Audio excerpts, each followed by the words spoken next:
Firstly, connect the MROBD programmer to the vehicle. Wait for the device voice prompt. The current OBD programmer only supports 46 chip type and 433 MHz series smart keys of Jeep, Maserati, and Dodge. Please confirm the model is correct and the smart key programming will start soon. Start programming. Please turn off the ignition switch and turn on the hazard lights.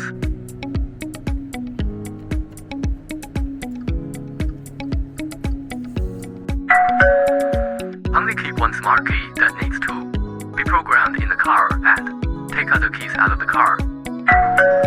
Press the lock or unlock button once.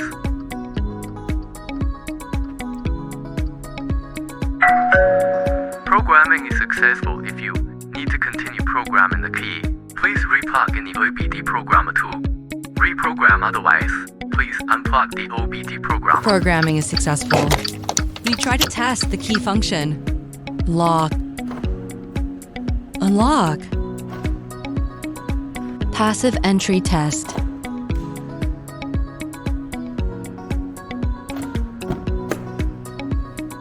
Push button start test.